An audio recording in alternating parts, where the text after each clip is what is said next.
जय हिंद दोस्तों। आज प्रकाश के बारे में समझेंगे, लाइट चैप्टर के बारे में समझेंगे, प्रकाश किसे कहते हैं, प्रकाश के कुछ गुण होते हैं उसको भी समझेंगे।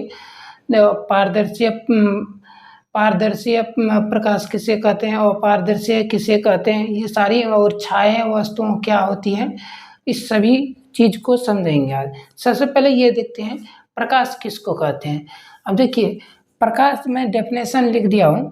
प्रकाश के किसी वस्तुओं को देखने के लिए हमें सहायता करती है, मतलब प्रकाश के किसी वस्तु को देखते हैं।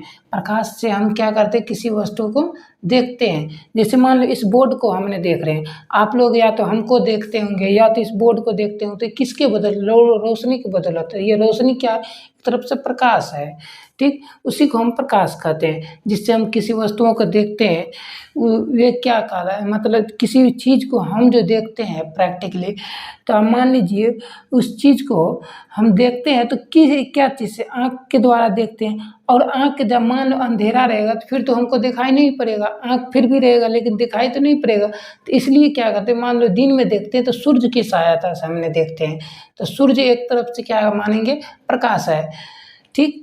इसी प्रकार अभी शाम के समय में आप देखिएगा बल्ब होते हैं, अंधेरा जो होते हैं बल्ब होते थे, क्या करते हैं हम लोग, जला देते हैं बल्ब को बिजली के माध्यम से। तो अब मान लो जलाते जो है तो ये क्या कहते हैं, प्रकाश मतलब चितर जाते हैं इसका, बल्ब की रोशनी।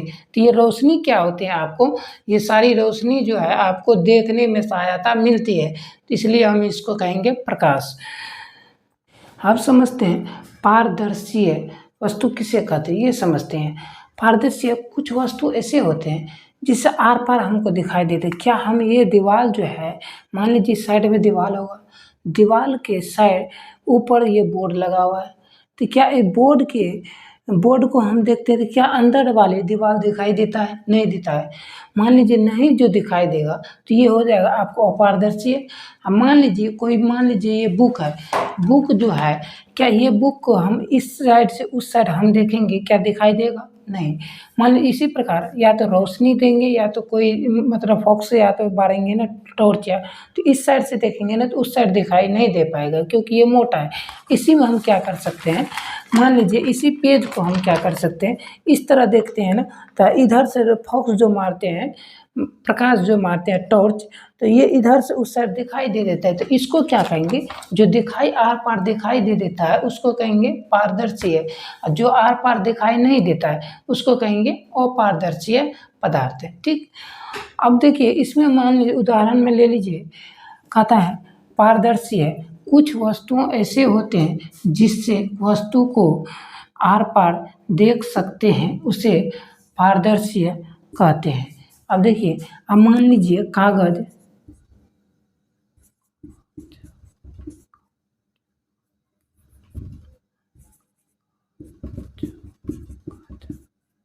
कागज, कांच, पानी। अब देखिएगा पानी जो होता है ना, पानी जो आप सफ़ेद रंग का गिलास ले लीजिए, ठीक। अब उस पानी में देखिएगा सब पानी डाल दीजिएगा, उसके बाद क्या कीजिएगा, आप फॉक्स मारिएगा, मतलब टॉर्च की सहायता से आप रोशनी पारिएगा उसमें, तो भी आर पार दिखाई देगा आपको सफ़ेद पानी में। तो इसी प्रकार पानी भी होगा।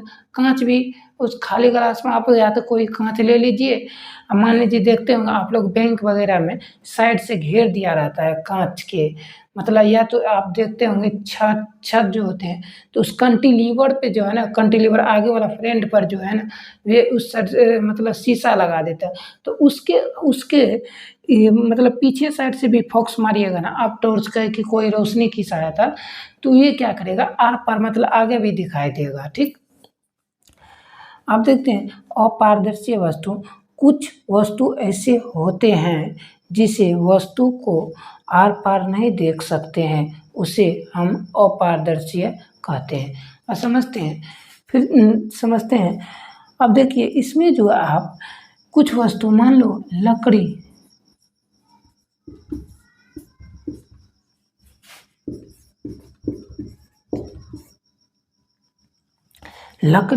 क्या लकड़ी पर हम टॉर्च बारेंगे, क्या इस लकड़ी के मतलब अब पीछे वाले साइड दिखाई देगा? नहीं देगा, क्योंकि जहाँ पे टॉर्च मारेंगे हम लकड़ी पर तो वहीं दिखाई देगा, लेकिन उसके पीछे मतलब दिखाई नहीं देगा।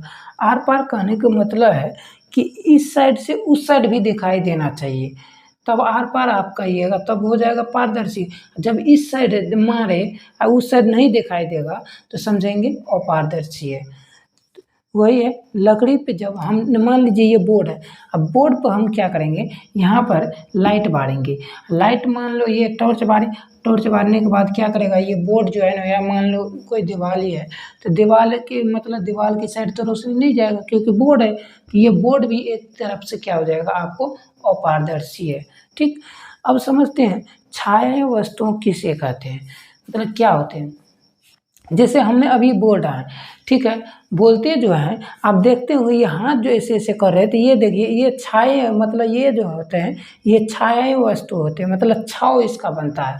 पहले के ज़माना में जो है ना लोग के पास उतना मतलब घड़ी यार नहीं था, तो ये क्या करते थे, तो दिन जो होते हैं ना, दिन का कैसे पता चलता था उसके पास, तो दिन का क्या होता है, इस तरह छाया के द्वारा उसको पता चल जाता है कि आज कितना बज रहा है, कितना टाइम हुआ, मतलब छाव की वजह से हो जा रहा है। तो जैसे अभी देखिए ये जो छा आ रहा है तो ये हो जाएगा छाया वस्तु। आप देखते होंगे नदी, नदी के किनारे जो पुल्ला यार रहता है, तो पुल्ला पर से या तो आप मूड़ी नीचे कीजिएगा ना, तो मूड़ी जो पानी में जो है ना आपके छाव दिखाई देगा, देखते होंगे। या कोई कुत्ता वगैरह जो मतलब इस तरह जो देखता है ना, तो ये छाव नज़र देता है, तो उस तरह की वस्तुओं को हम क्या कहेंगे, छाया वस्तु। ठीक, अब समझते हैं कुछ प्रकाश के गुण समझते हैं। प्रकाश तो समझ गए, अब समझते हैं प्रकाश के कुछ गुण। अब देखिए प्रकाश जो है ना, प्रकाश कभी भी जो है ना एक सीधा रेखा में मतलब सीधा रेखा में आप प्रकाश को देख सकते हैं। आप बताते हैं, कहता है प्रकाश सीधी रेखा में गमन करती है। हम मान लो कोई चीज़ देखेंगे, कोई किसी वस्तुओं को देखेंगे तो हम क्या करेंगे, मान लो या तो कोई मान लो पाइप के द्वारा देखते हैं, तो पाइप छोटा छिद्र रहता है उसमें, तो छोटा जो छिद्र रहता है उसमें, तो उसमें हम पाइप के द्वारा इस तरह देखते हैं। तो इस तरह जो देखते हैं हम, तो उस पाइप के जितने इस तरह देखते हैं तो पाइप की सीधा नाली जैसे दिखाई देता है। और जो वस्तु रहता है, ये जब सीधा पाइप रहता है तो वस्तु हमको दिखाई दे देता है, आगे में जो वस्तु रहता है। और जब वस्तु रहेगा लेकिन पाइप जो है ना टेढ़ी मेढ़ी करके रहेगा, फिर वस्तु हमको नहीं दिखाई दे देता है। तो इसलिए हमको क्या चाहिए, प्रकाश को देखने के लिए एक सीधी प्रकाश सीधी रेखा में गमन करती है। इस बात को ध्यान में रखिएगा आप लोग। अब समझते हैं प्रकाश एक विद्युत चुम्बकीय तरंग भी है। प्रकाश एक क्या है, विद्युत चुम्बकीय तरंग है। अब सुनते हैं प्रकाश, कहता है प्रकाश एक विद्युत चुम्बकीय तरंग है। प्रकाश एक अपारदर्शी वर्षों का छाया बनता। अब देखिए जैसे हमने बोले कि आपको ये देखिए ये इस प्रकार की जो लाइनिंग दिखाई दे रहा है, तो ये क्या हो जाएगा, आपको अपारदर्शी है। मतलब ये हम क्या है, एक अपारदर्शी है मतलब पदार्थों वस्तु, तो अपारदर्शी वस्तु जो हूँ तो अब इसी के द्वारा ना छाया बना। और जब पारदर्शी हम कर देंगे, तो जब पारदर्शी करने का मतलब है कि मान लो इस साइड से उस साइड भी दिखाई दो, तो जब पारदर्शी कर देंगे तो मान लो यहाँ पे अपारदर्शी मतलब यहाँ पे आता है प्रकाश, यहाँ से इधर जाने नहीं देता, इसलिए इसका छाया बन जाता है। मान लो पारदर्शी में क्या होता है, यहाँ तो आता है लेकिन इससे भी आर पार होकर यहाँ पे दिखाई दे देगा प्रॉपर, तो आप समझिएगा कि ये पारदर्शी है।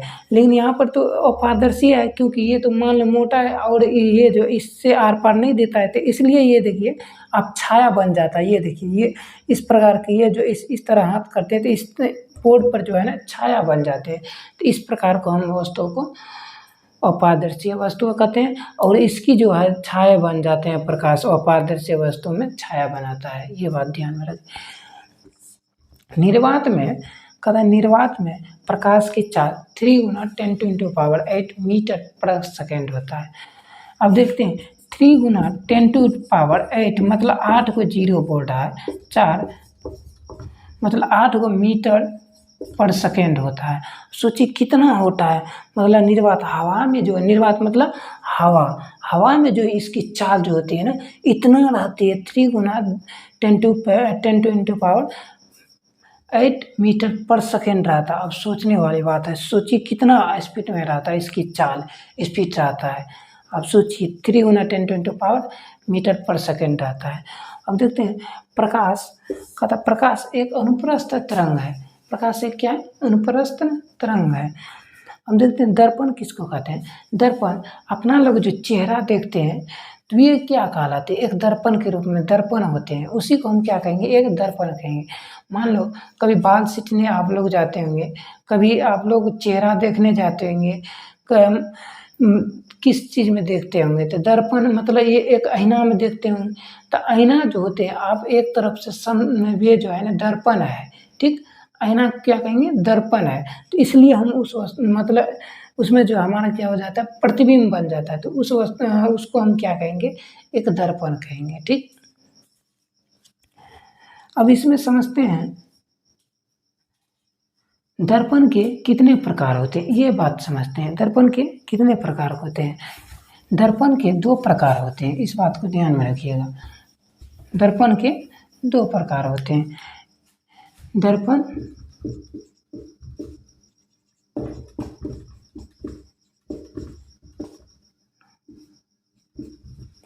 इसका 2 प्रकार होते हैं।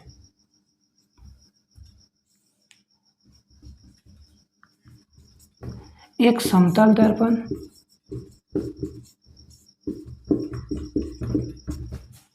एक गोलीय दर्पण।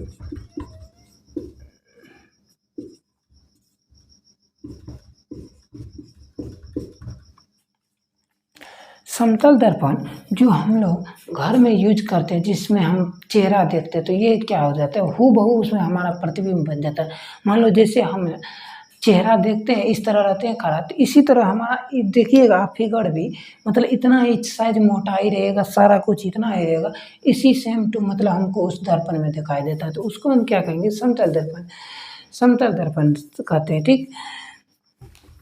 और गोलीय दर्पण, गोलीय दर्पण को क्या किया है? 2 भाग में बांट दिया है, एक अवतल एक उत्तल दर्पण। गोलीय दर्पण को 2 भाग में बांट दिया, एक अवतल दर्पण